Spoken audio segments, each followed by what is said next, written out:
Support for Conversations Live comes from the Environmental Programming Endowment, the Gertrude J. Sant Endowment, the James H. Olay Family Endowment, and from viewers like you. Thank you. From the Keiko Mira Ross WPSU production studio, this is Conversations Live. Good evening. I'm Ann Danahy. While gardening season is winding down for most of us, there's still plenty to do. Everything from canning the produce you grew to taking care of your lawn and putting your garden to bed. Joining us to talk about all of that and answer your questions are three experts.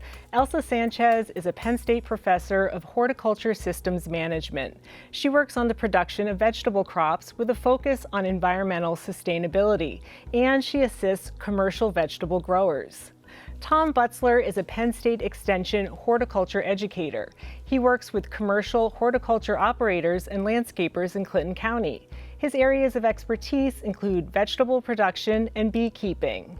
Rick Krall is a Penn State Extension food safety expert based in Jefferson County. He's an instructor of food safety and prevention and teaches courses on everything from preserving your food at home to how to safely handle venison. You too can join tonight's conversation. Our toll-free number is 1-800-543-8242. Our email address is connect@wpsu.org. Thank you all so much for coming in to talk with us tonight and share your expertise. Thanks. Oh, thanks for having us. Yes, thank you. Tom, can you start us off by just talking about what you can do now to get your lawn ready? So I'm thinking it's going to be getting colder weather soon. What steps can you take now to get your lawn ready? So hopefully in the spring, it'll be even healthier and happier. Sure. I mean, and there's a lot you can do right now.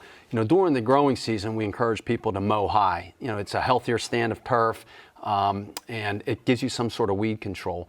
But as we go into the winter months, you want a lower stand of turf because if it's too long, it promotes some diseases, snow mold, for example. So we can start lowering our cutting height. Grass is still growing, it's cool season. The other thing is you might want to do some overseeding.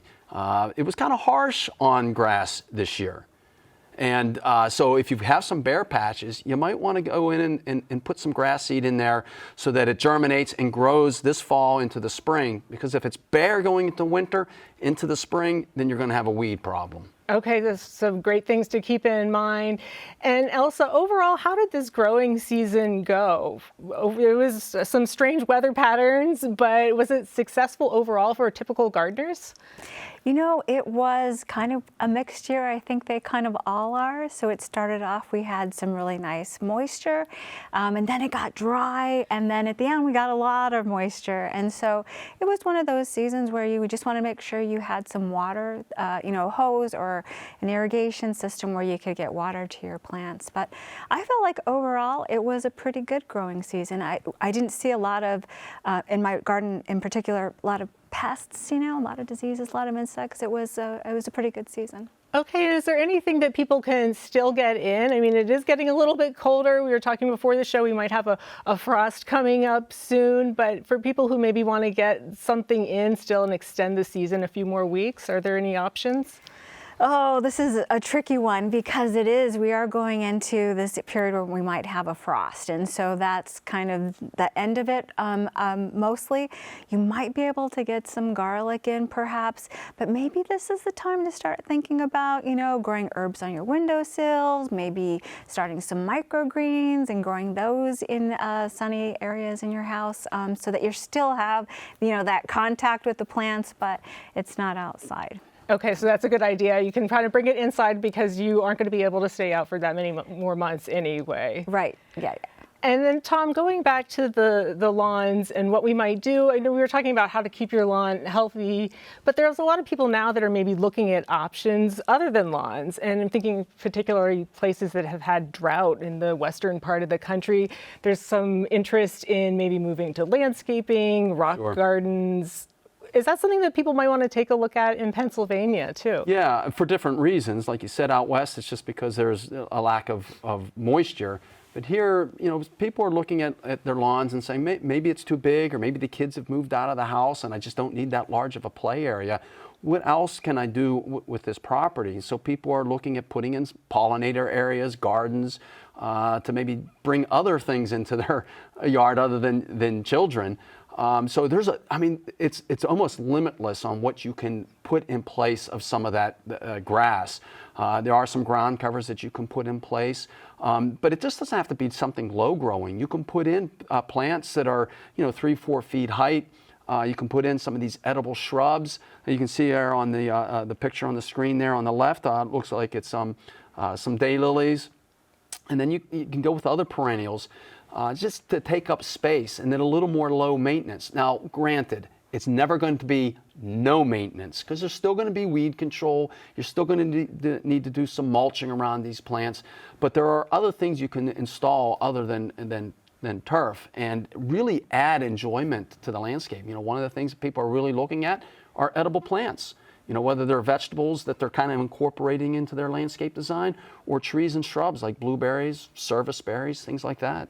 And then hopefully it would be a little bit lower maintenance and not something that you're going to have to get out and mow all the time. Exactly. Or if it is a drought situation, something that needs to be watered. Exactly. It's just something that we're seeing. As long as you get it established, many of our perennials and shrubs and trees, once they're established, and you've done the selection right, you've got to be a little bit educated on your plant selection, but once established, and if you mulch them, they should be able to withstand most summers that we have. Is fall a good time to do that, to start taking a look at that? Or is it maybe better to do a little research over the fall and winter and think about doing it in the spring if you were thinking about either reducing the size of your lawn or getting rid of it altogether? I think at this point, it'd probably be a good idea to research it. However, right now is a good time to buy plants because they're on sale. A lot of these nurseries don't want to carry that stock over through the winter. So you can get 30, 50, 75% off of some of this stuff. So, if you want to venture out into some of the garden centers and see what they have and maybe try to incorporate some of that into the landscape, you get some good deals. Okay, all right, that's a good idea. Take a look at getting some sales. Well, Rick, gardening season is winding down, and there's been a lot of interest in gardening and then kind of by extension canning for a number of different reasons. And I wondered if you could just start us off, you're an expert in canning, start us off with just some general ideas if someone is thinking about trying canning, maybe they don't have a lot of experience with it. What should they think about? What are some tips to keep in mind when you're starting? I think for anyone who's thinking about any activity to can fruits or vegetables is to really start with a good source, a reliable source for that information. And really that comes back to our college, the College of Agriculture. We have within our extension, we have a really great resource for home food preservation. And even for our novice canners, for those that have never done this before, it can be somewhat intimidating because you wonder, can you do it safely? And actually we have created a lot of videos to walk a novice through the process, or someone who's had the experience, but maybe they haven't done it for a while, just to be updated with some of the newer techniques or processes to recipes. But I think the key for anyone who's going to do any canning application, just make sure you're using a good, reliable source of information, because there are some sources of information out there that really isn't safe, and certainly we wouldn't want to put somebody's life in a dangerous situation where they canned inappropriately or use the wrong technique.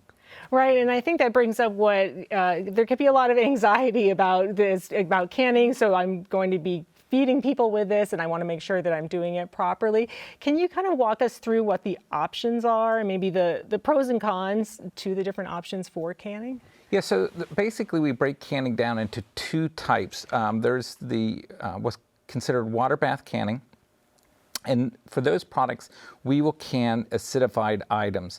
So water bath canning allows us to take fruits and certain types of pickled products where we're going to use the acidity to safely preserve that product, such as jams and jellies or various products that might be pickled with some sort of a vinegar solution to that. And I think that's really the key, is knowing what products get canned under what technique. The other application is using the pressure canner, which often, sometimes some people might be a little bit more fearful.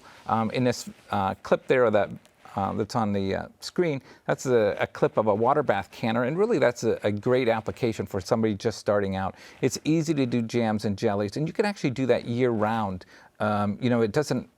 Obviously, it's nice to take fruit when it's fresh, but you can certainly do projects with, if you have a family, do projects with your kids, show them how easy it is to make jams and jellies or do pickled products, or even sometimes at the grocery store, we might be able to get some deals on produce that, maybe they just need to move, and we can make some product out of it. The other application I was mentioning is canning under pressure. That is for products that we consider low acidified items. They have a pH range above 4.6, so that makes them much more prone for the risk of developing or supporting the growth of botulism. And so in this clip there you see of these two canners, water bath canner, just the only difference is in our water bath we submerge the jars underwater and we process them, and in a pressure canner we're actually going to use just a little bit of water in the base, and we're going to create steam in that chamber. And the science behind it is we're going to take the temperature to a much higher range. So obviously a water bath canner, our maximum will be the boiling point for your elevation. So that could be maybe 212 here. But if we're canning under pressure, we're going to be starting at about 240 degrees. Okay, all right. Well, we might have to come back to pressure canners and talk a little bit more about that, because it does sound a little bit more sophisticated and something you want to do a little bit of research. We do have a call from Jane in Johnstown. And hi, Jane. Thank you so much for calling. Do you have a question? Oh, yes, thank you so much for answering my question. This spring, my husband planted some miniature roses. The Wisconsin grower recommended that in this late fall, we add a layer of mulch around them for winter protection. We have some other roses, too, and we would definitely like to know if we should make it our routine to add protection to all those other roses that we have, as simply rambling rose, a knockout, and some flora abundant roses. And if we should add that to our routine, our important question is, how thick should the layer of mulch be around roses for winter protection? And our garden is situated in Zone 4, an elevated Zone 4. Okay. Thank you. Okay, all right. Well, thank you for the detailed information there with your question, Jane. And Elsa or Tom, any thoughts on that? So how best to handle the roses? So they've been recommended to do the mulching. So should they be mulching all the roses, and how much? Absolutely. There's nothing wrong with mulching. I mean, that's a good standard practice on almost any of our ornamental trees, shrubs, or perennials. And so, it's going to give you some winter protection. One of the things that might prevent in some of these colder regions is that freezing thawing of the soil. And what happens, especially with newly planted shrubs and perennials, is it could throw or heave out that plant. So you put on this almost like an insulating blanket. So 2 to 3 inches of mulch would be great, and it just, the soil may be freeze, but it will slowly freeze, and it will prevent that thing from being thrown out of the ground. But yeah, that's a great practice. Okay, so all the roses. Yeah, and you do want to take it off, though, during the spring, right? If you're covering that crown, don't you want to remove it? Yeah, you don't want to, stems of woody plants are not designed to be moist all the time. So you do want to be careful about that. In fact, it wouldn't hurt just to have a little bit of space between, where your mulch is coming up to the stem. Just leave a little bit of space there. Because if it stays wet all winter long, I mean, that's not very conducive to survival, winter survival. Okay, so the same way with a tree, you might not want to mulch it right up to the trunk and the bark. You want to leave a little breathing room for it too. Is that kind of the idea? Yeah, and that's an interesting practice you've seen around a lot of the landscapes in towns and villages of Pennsylvania, is what we call mulch volcanoes, where they pile that mulch up really high on the stem. And I'm not sure how that started. Some people might think it looks good. Maybe it does look good to some people, but that trunk is not designed to stay moist 24/7. And so the idea is that mulch should be down off the trunk, around the root area, to prevent weed growth, to preserve moisture or conserve moisture, things like that. But yeah, you don't want that mulch high up on the stem of a plant. Well, that question brings up another one, and I'm thinking of sometimes in the winter you see people putting burlap over certain types of shrubs, roses, or maybe hydrangeas. Is that something that you would recommend when we start getting these really cold temperatures? Depends on the plant you're dealing with. I often see it a lot with some of our hollies because those hollies don't lose their leaves, and so you get a sunny day or a windy day, hits that leaf surface, it's drawing out moisture. And if that ground is frozen, it can't pull up moisture from the ground to replenish that lost moisture. So the idea of that burlap around it prevents that wind from coming across that plant. On the hydrangeas, there's some hydrangeas where we're kind of at that marginal level where they won't die, but it's going to kill those overwintering flowering structures. So if you can prevent those flower buds, you'll get flower buds in the spring. Otherwise, the plant will live, but those flower buds are nipped, and all you do is just get a nice plant with green leaves, no flowers. Yeah. So it really depends on the plant that you are dealing with in the landscape. Okay, all right, good to know. And we're just going to go back to a minute to the canning. And I wondered, Rick, could you just talk a little bit more about that second method? So it does seem a little bit more sophisticated, and you have to do the temperatures. And you're saying, what types of foods is that good for? So for the items that we can under pressure, we call those, or they're referred to as low acidified items. Examples would be green beans, could be carrots, maybe potatoes. Even right now, you could can, if you had pie pumpkins, you could do, for the fall, you could can those.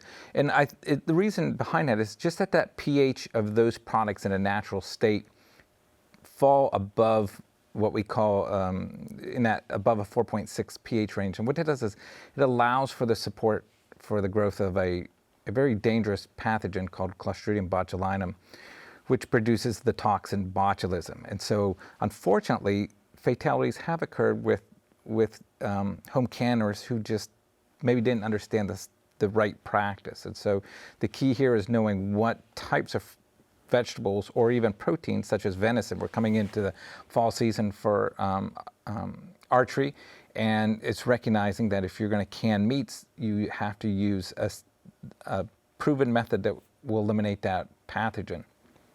But if you follow the steps properly and make sure that you are doing it according to those rules, can you be confident and safe?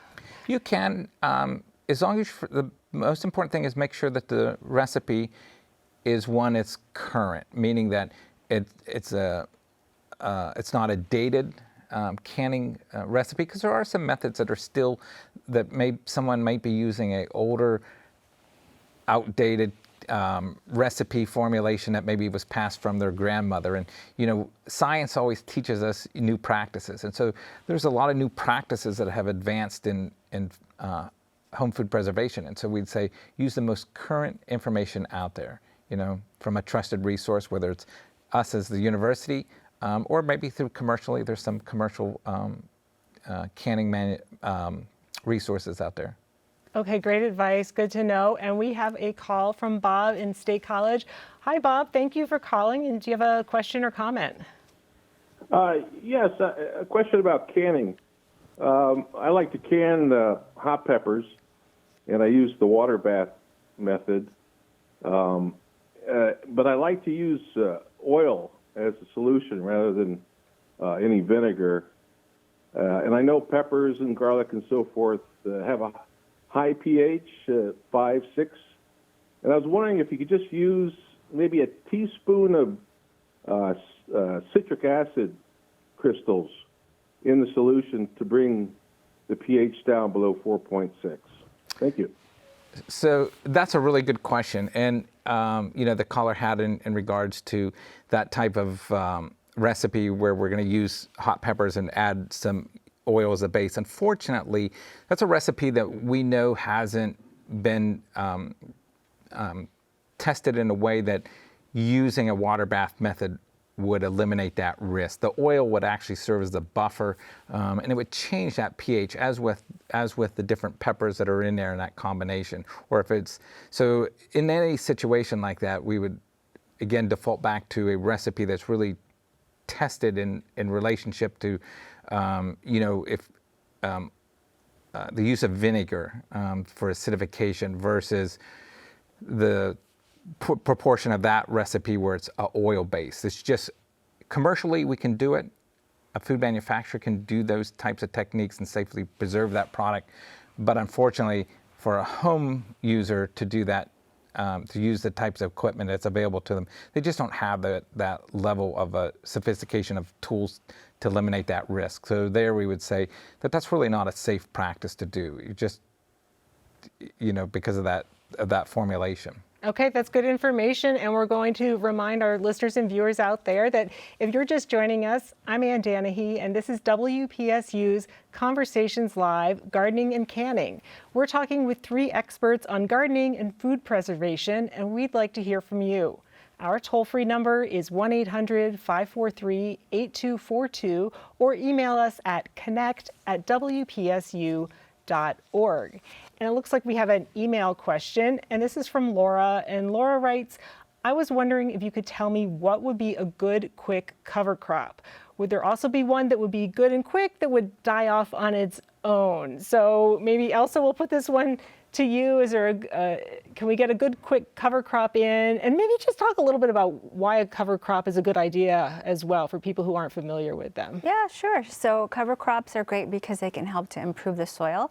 So these are plants that we're growing not for us necessarily, right? We're not going to eat anything from them, but we're turning them back into the soil, and that can help to improve the soil structure.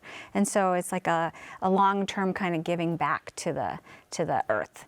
And so as far as quick ones, we're kind of a little bit late right now. For things like legumes, you want to get those in about like 6 to 8 weeks before the first frost, and for non-legumes about 4 to 6 weeks before, so we missed it.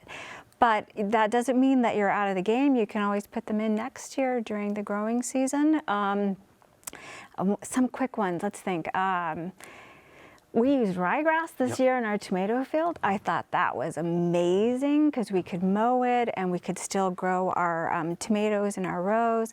Buckwheat's a pretty quick one for the summer. If you want one for the fall next year, maybe like a winter rye or a clover if you want a legume. So maybe it's thinking ahead for next year. So lots of different options. And then if you plant one of those, then do you have to take it out, or does it just can you just kind of dig it back in, or how do you handle that? So a lot of times what we do is we'll kind of turn it into the soil. So you might want to mow it and then maybe turn it in. And that way it's adding the nutrients back to the soil. You could also just lay it on top of the soil and, use it kind of like a living mulch, and it'll decompose eventually. Usually that'll help you like at the beginning of the season, and then by the end you'll need some good hand weeding or some other method to take care of the weeds because it doesn't last all season long. But yeah, so we usually do take care of it in some way. Okay. And so for someone who has missed the cover crop window, is it a good idea to just put some mulch or some other type of cover down on your garden, maybe to stop the weeds from coming in the spring? Sure. So what you could do is with your crop residue, just lay it over, the soil that's there. I have a colleague who does that. And then if it hasn't broken down by next spring, you can take it off and put it in your compost pile or whatever. You could put mulches down, as Tom was talking about. So, straw, leaf, whatever, would also be something that you could put down too. Okay, good to know. And I know, Tom, you've done this, right? You cover your garden to prevent the weeds from coming up? Right, and I think the one thing that Elsa mentioned there are leaves. I mean, so many people want to get rid of their leaves, want them off their property, so they'll bag them or there's a collection or whatever. But that's great to add to the garden. You put on a couple inches of that. It protects the garden from any soil erosion, things like that. But that leaf litter breaks down by the time you want to get in there into the spring. I mean, you can still see remnants of it, but it's not whole leaves. And so it really adds to the soil, the health of the soil, and get a lot of benefits from them. And they're free. That's free. Right. Exactly. Yep. Right. Well, we have a call from Amy in State College. Hi, Amy. Thank you for calling. And do you have a question or comment? Hi, yes, thank you. So my question again is about canning. I do tomato sauces and vinegar pickles. I've had some debate with my father about whether reusing mason jar lids is okay if the gasket still looks good and clean. Okay, that's a good question, Amy. And Rick, can they reuse those? So in the reuse of lids, and I know that of that traditional old, kind of like the tin-looking mason lid, is that what we're kind of talking about, or you're just talking about the more modern? I'm talking about the the kind of mason jars that you buy at the hardware store that have two-part lids. Oh, the two-part one lids. with a rubber gasket and the other with a collar. Okay, so with the lids, we certainly don't want to reuse the lids once they're on there for sealing. They're just a one-time use, but the rings themselves can be recycled and reused again each year to the rings. Most important thing is to inspect the rings just for rust. A lot of times, just from the heating application and just being stored, they'll sometimes get rust on the inside surface, and that rust can sometimes put or create pressure points differently on the lid when it goes to seal. And so you certainly just want to inspect the inside, the collar of that ring, make sure there's no visible signs of rust or anything like that that could create just a different pressure point when we're trying to seal that jar. But the rings are fine to recycle, but the lid's one-time use. And then the other thing that we've seen with lids too this year and over the past, because of supply issues, is that most of the gaskets today are designed to be what we want to say biodegradable. So these lids, when you're purchasing them, you really want to purchase them at the beginning of the canning season. So kind of getting into that early spring is when you want to pick up your lids, pick up your lids and then use them for just that canning season. If you store them over, what we're finding is sometimes the resins start to dry out, and then you may get product failure where the lids, even after you've processed them, they release sooner than they need to be, and that's just because the resins start to dry out. So don't stock up on them. That's some people take advantage and say, "Oh, I'm going to buy lids now and use them later." Biggest thing is just start with fresh lids each year. Okay. Because you go through all that work, and the last thing you want to do is have product failure due to lids not sealing. And sometimes it's just due to that resin, it dries out. But again, that's just part of the changes to a much more environmental friendly material that breaks down faster, when they're composted. Okay. Or recycled, I should say. Yeah, great to know. Good information. And we have a call now from Sharon in State College. Hi, Sharon. Thank you for calling. Do you have a question? Yes. Hi there. I've done fermentation-made sauerkraut in the past in quart mason jars, just using fermentation lids.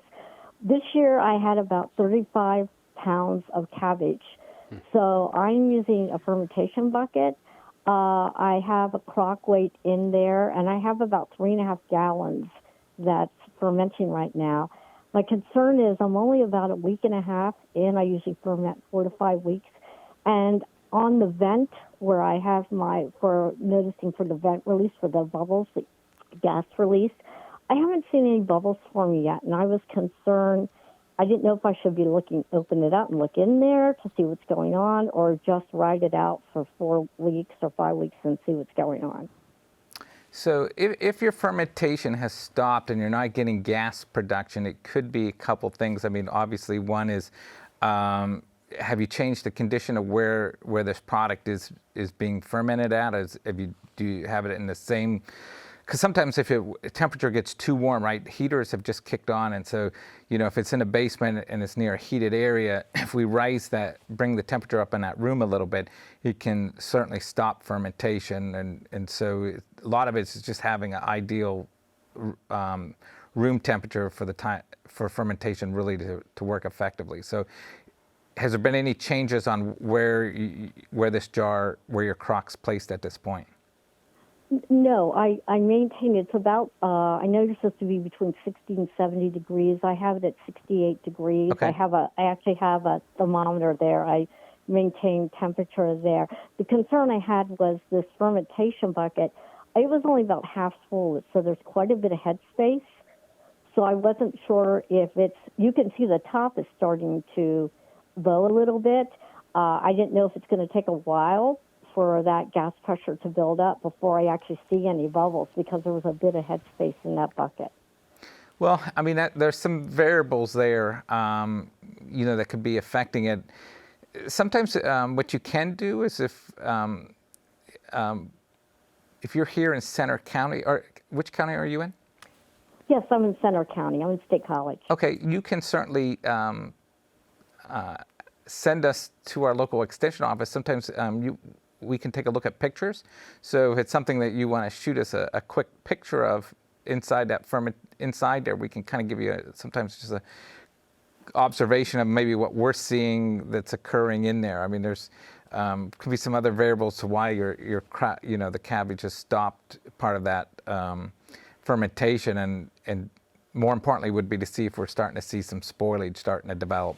That would be our concern right now, is if it's spoiling, it could have, there could be another factor that's causing that. So. Right? Is that something that she would need to worry about or be concerned about, and might have to toss the whole thing? And it's possible. So it's a good idea to check on it. Yeah, and if you contact your local extension office there, actually if you go to extension.psu.edu, you can find the local office number that's in Bellefonte for that extension office, and certainly send a picture in or make further contact, and one of our team members will be in contact with you, talk to you a little bit more about your concerns there. Great. Well, we hope that helps. And we do have another caller, and this is Tammy in Clearfield. Hi, Tammy. Thank you for calling. And do you have a question or comment? Yes, I was calling to get some information about steam canning, if it's as safe as the hot water bath, and if it's safe for grape juices and salsas and like pizza sauce. Okay, so that's so we talked about the two. We talked about the two types, but steaming is another method, right? Correct. So atmospheric canner or pressure canning is a process that's just been, or a technique that's just been recently approved based on a lot of research that's been conducted, and what we're looking at there is you can follow just about any of the recipes that are for water bath canning. The concern, though, is the length of time. So the maximum amount of time when you get into atmospheric canning is about 45 minutes of actual processing time. And the reason behind that is it's a really shallow pan, and so basically it's just a shallow pan with water, and we're going to generate steam. It's not going to be under pressure, but we're going to generate enough steam in there, and that steam works really good to process whether you want to do some tomato products or do canned fruit, particularly pears do really well in there, peaches do really well in that type of application. But it's most important, just make sure that the recipe doesn't exceed 45 minutes, because you'll boil dry, and then that becomes a risk factor there. It's just from that you'll do damage to your canner, and the product will just never be finished correctly. But it's great if you're thinking about doing some peaches, pears, try it. I mean, you'll actually come out really good. It's a lot more delicate on those types of whole fruits like that versus a water bath canner. Okay, so you can steam can about the same time as you can hot water bath then? Right. You're going to follow the same applicable recipes time-wise for water bath canning, just don't exceed 45 minutes. So if you have a tomato-based product that's going past 45 minutes, you can't. Okay. That would not be the recommended tool to use. I'd use a water bath canner for that application. Well, thanks. Okay, and one question, can you steam can anything that has like oil in them? No. Like if I do? No. It has to be pressure?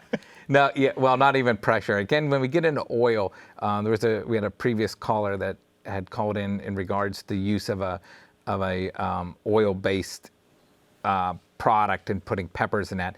Again, that there's just not enough research, I shouldn't say enough research. Okay. The research doesn't show that there's a technique yet that we can say that that the risk for botulism be removed. It's just that the pH range of that finished product is going to be above 4.6, and so even canning under pressure, we have great concerns about that type of application with oil. It affects the heat transfer. Okay, I love my steam canner, so thank you. Oh, yeah. Thanks for calling, Tammy. And we're just going to take a moment to remind listeners and viewers out there that if you're just joining us, I'm Ann Danahy, and this is WPSU's Conversations Live, Gardening and Canning. We're talking with 3 experts on gardening and food preservation, and we'd like to hear from you. Our toll-free number is 1-800-543-8242, or email us at connect@wpsu.org.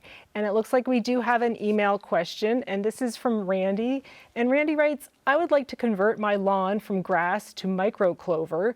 It's not a large area. Would you talk about this process? Thank you. So we were talking about it a little bit. So micro clover, maybe for people who don't know a lot about what that is, maybe one of you could talk a little bit about that, and what would the process be for doing that? So, yeah, I know that Dr. Pete Lanscoot has looked into that as a research project here on campus. I don't know the process of how they introduce it, if they started over from scratch or if they, introduced seed into existing vegetation. So I don't exactly know that process. But sometimes when you're converting straight lawn to something else, it's best to just start over. And so that might be, if it's a small lawn, it might be using black plastic tarp just to kind of cook everything, or using a type of pesticide that's non-selective, such as a glyphosate product, to eliminate the turf that's existing, and then go in and start over. But I'm not real familiar with how they introduced that into that research project. The microclover in particular, but in general, if you were getting rid of your lawn, so that would be an option to just maybe cover over the lawn and just start from scratch? If you wanted to get rid of, like if, earlier we were talking about downsizing the lawn or whatever, so that you were starting another bed or whatever, yeah, that would be an option. Some folks don't want to use pesticides on their property, and so using plastic to basically eliminate light, eliminate moisture, and you leave it in place for a while, and it will kill everything underneath it. Now, some of the hardy perennial weeds, it may take a little longer because they'll stick around. They've got this energy reserve underneath the ground, storage structures. So it might need to be in place a little bit longer, but yeah, it's effective in killing everything underneath. Related to that, if you have poison ivy or something along those lines, and you don't want to use, you do want to go the more natural method, are there any options for that? Do you just cover it up and hope for the best, or no, do you really probably have to use something on it? Get goats. Let them do the dirty work for you.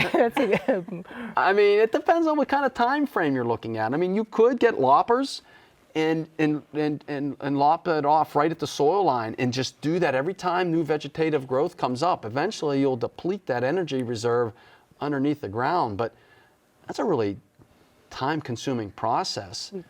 I mean, there are some organic herbicides you could use, but it's kind of the same thing. You burn everything up top above ground, and you just wait until new growth comes up. Mm-hmm. Right. Okay. Yeah, you really have to be on top of it for that to work too, Yeah. It depends on how much time and energy you want to put into it. If you have the time and energy, you could try that, but otherwise you might. It's a perennial. And right. so most of our organic herbicides aren't going to tackle those perennials real well. I mean, the other option, of course, is the use of an herbicide. Some of those things that are systemic that will take some of that product down into the underground storage structure and kill it off. Right, go with that. Okay. Well, we have a call from Pat in Summerhill. Hi, Pat. Thank you for calling. And do you have a question or comment? Yes, I have a question. I did green beans and I did red beets in the pressure canner. And I want to know why so much of the juice and the water came out of the jars. So that's a really good question. Sometimes what happens is we can create what's called siphoning effect. And so that would be if you would have, did you try to open up your canner sooner to speed up the process, to drop the pressure? I took the thing off the top. Okay. And let the steam come out. Okay, so what happens in that situation, we create a siphoning effect. So basically, what you need to do is let the canner come down naturally, allow that pressure just to be fall on its own. If we speed the process up, you'll siphon everything out of your jars. Literally, as soon as you pull that pepcock weight off that canner, there's a huge vacuum in there, and it's just a gravitational force, and it just literally will reverse a siphoning effect, and it'll just literally, some people will just have all their jars drained, and all of their contents, the liquids, are in that water, inside that canner. So to avoid that, you got to let the canner depressurize naturally. Let it come down. It does take time. There's, that's probably one of the downsides of using a pressure canner. You got to wait for that pressure to hit negative again, or to zero. And so you're going to be 20 minutes, 25 minutes. And if you speed it up, if you put a wet washcloth on there, you take that weight off, you've just created a situation where you're going to have product that will be siphoned out of the jars. So that's how. Just going forward, just don't. You got to let the canner come down naturally. Well, okay. Well, I want to do some venison. I've never done meat before. Now, if I do it that way, follow the book, and let the pressure come down on its own, the water won't come out of the jar then. That is correct. You got to let the pressure come down naturally. Okay. Well, thank you very much. Oh, you're welcome. Thanks for calling, Pat. And we have a question from Mary in State College. Hi, Mary. Thank you for calling. And do you have a question or comment? I do. Thank you. I'm calling because I had some beautiful hibiscus plants. I mean, they were flowering and really beautiful. And then some insect attacked them. And I bought unsuccessfully 3 different insect sprays, and none of them worked, and they just ate away all the leaves. And I just wondered what I could do next year, or I hope it hasn't harmed this year's plant. Do you know what the insects looked like? No, I never saw them. I just saw all the holes in the leaves. Okay. All right. Well, thank you for the question. Any advice on what you can do that these pretty determined insects? Yeah, I mean, it would really help to know what insect we're dealing with. And, there are a couple insects that do feed at night. The black vine weevil, the adult, will come up and feed. And we usually see that on rhododendrons. I don't know if that feeds on hibiscus. I'd have to actually pull up a fact sheet on that one. But it's really critical to know what insect we're dealing with, because there are some insecticides that are pretty specific in controlling Lepidoptera species, caterpillars, the immature stage of moths and butterflies. So maybe it's something or these other insecticides might be more targeted towards beetles. So it really would be helpful to know what insect we're dealing with, and it may be going out in the evening as nightfall is approaching, or maybe getting up early in the day. And then the other thing is there are a couple diseases on plants that create what we call shot hole effects. And so the fungal disease most often it does its thing on the leaf surface, and then the leaf falls out, or it decomposes, falls out. And so maybe it's a disease issue. So I guess maybe if you can't find any insect, maybe just take some pictures of it. And Rick had talked previously about contacting the local extension office. In this situation, that might also be helpful. Just take some pictures. Let us get an idea of what this damage looks like. Usually if it's a leaf-feeding organism, I mean, you can see them. You don't necessarily see the insect, but you can see the chomp marks on it. Sometimes the foliar fungal problems, it's more circular, very rounded, or very smooth edges. So that might give you an indication on what organism you're dealing with. Okay. So either pictures, or if you don't have access to a camera, just drop it off at the local extension office. Okay, that's another idea too. So hopefully that helps, Mary. If it does come back next year, you might be able to try to go out and see if you can see it, if it is an insect, and if not, get a picture and send it into the extension office. Yeah, and the other thing she brought up is the question of, will it survive next year? And it should. It doesn't sound like it was totally defoliated. She didn't make that remark. So it was probably able to photosynthesize enough energy reserves to get it through the winter and put out a flush of growth in the spring. So she should be okay. Okay, all right, good to know. And we have a call from Jim in Altoona. Hi, Jim, thank you for calling. And do you have a question or comment? Hello. I have an All-American canner, pressure canner, and when I can beets or anything in there, I can't release the pressure on the canner.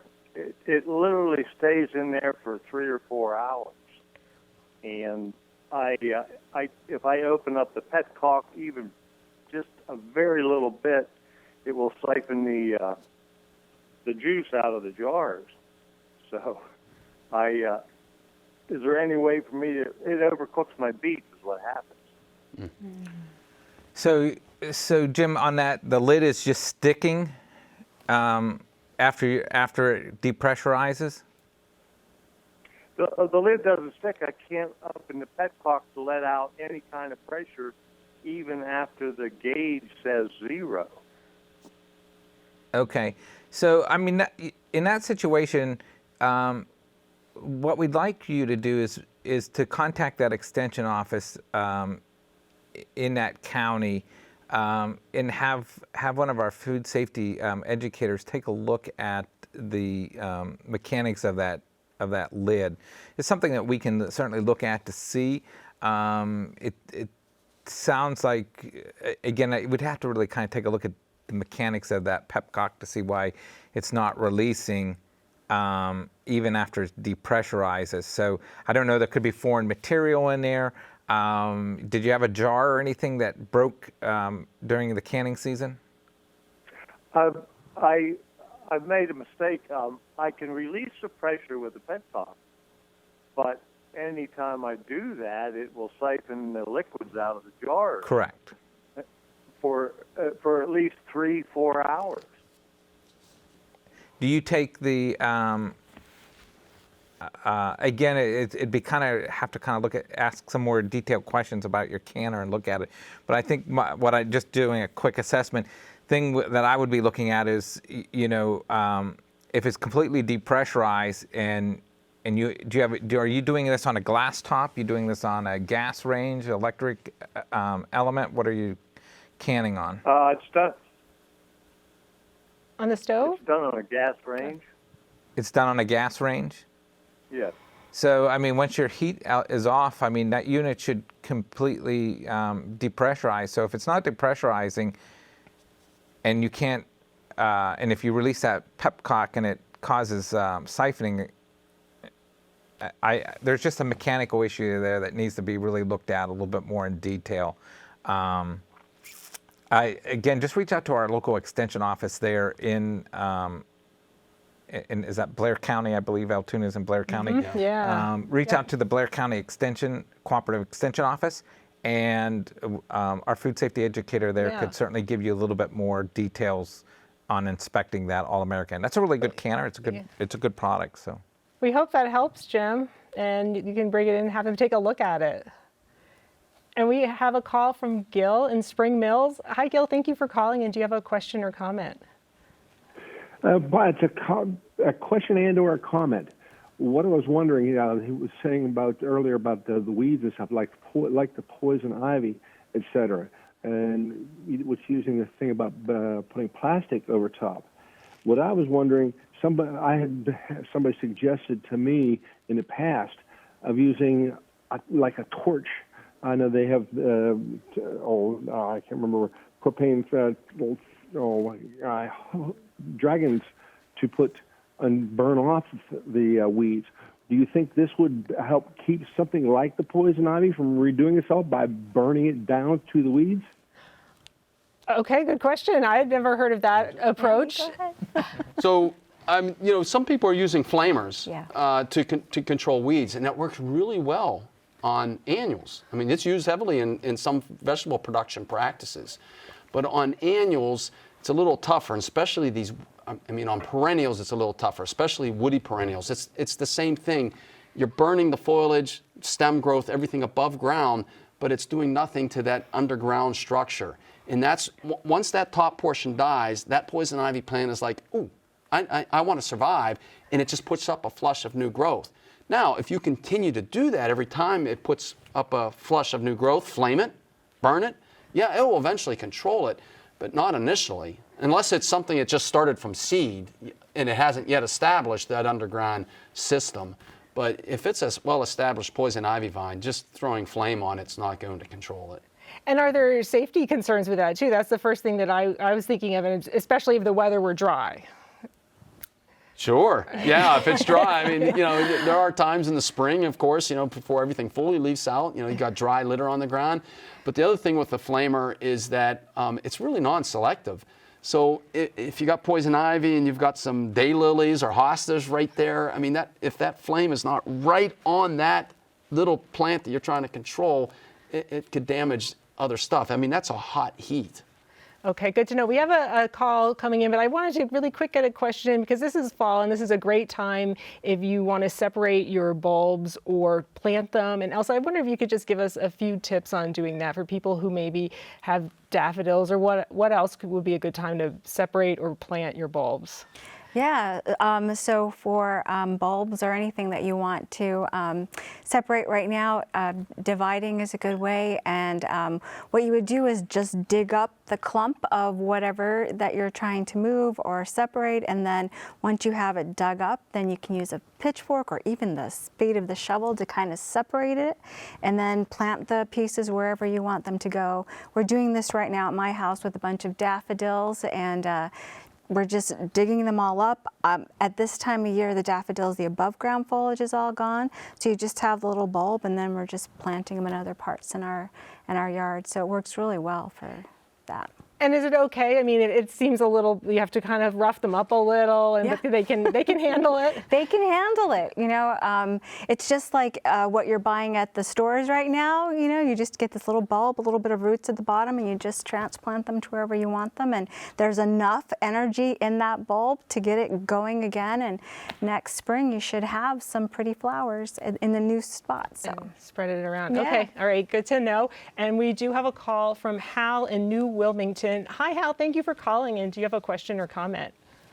Well, yes. Thank you very much for accepting my call.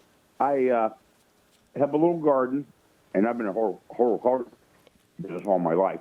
But I got a new well drilled, and they put a water softener in. I'm wondering if the water softener is affecting my garden because nothing grows in it. My peppers, they say miniaturized. Tomatoes grow, cucumbers grow a little bit, but everything else doesn't grow right. I just wonder. Or that softener had something to do with it very much. So a water softener, could that be impacting the veggies and other things?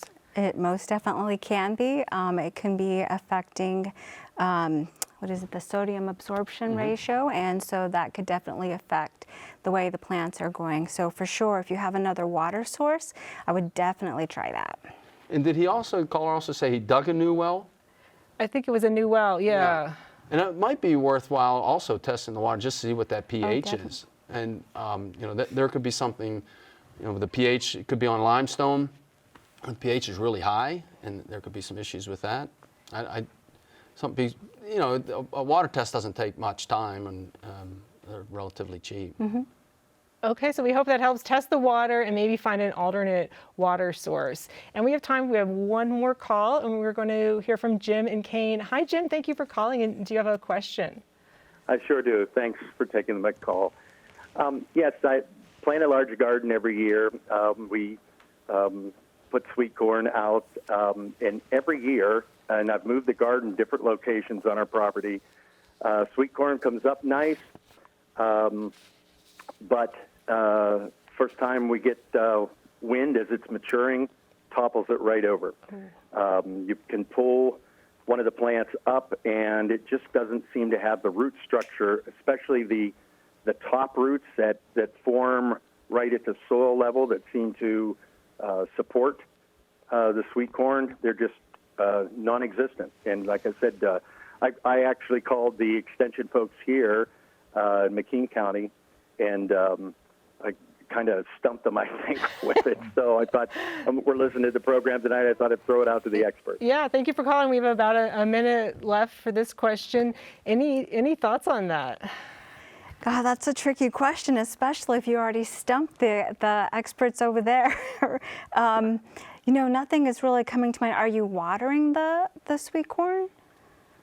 No.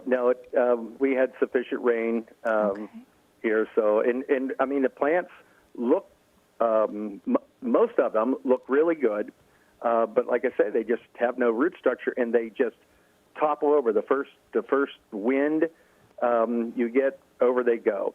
I've set them back up, hoed up around them, trying to support them, but they just don't seem to have any structural strength. They're just. So and the neighbor's farm here, they're planting field corn, and it's like pine trees. I mean, it's just perfect. Yeah. So maybe, I don't know, maybe we have to put up some type of fence or something. I'm not sure it's a wind issue. He mentioned that there were no roots? Yeah, that okay, so it sounds like something might be feeding on those roots. Have you ever dug up into the soil and kind of, filtered the soil through your hands to see what's kind of remaining behind? Yeah. But I've never found any sort of bug or worm or anything there. That Jim, we might have to. I'm sorry to interrupt you, Jim. We might have to follow up with you. That's a great question, and you're ending us on a stumper here. So. Well, I appreciate it. I really enjoyed the show. Yeah, thank you for calling. And if he can contact Elsa or I, we can help him out on that. We're on the extension website, so feel free to contact us, and we'll. Okay. Thank you. Yeah. Well, Elsa, Tom, and Rick, thank you so much for coming in to talk with us tonight and answering all those questions. Our guests tonight have been Penn State Extension educators Elsa Sanchez, Tom Butzler, and Rick Kroll. I'm Ann Danahy. Thank you for joining us on WPSU's Conversations Live, Gardening and Canning. And please join us for the next episode of Conversations Live on October 20th, when we'll talk about the upcoming elections.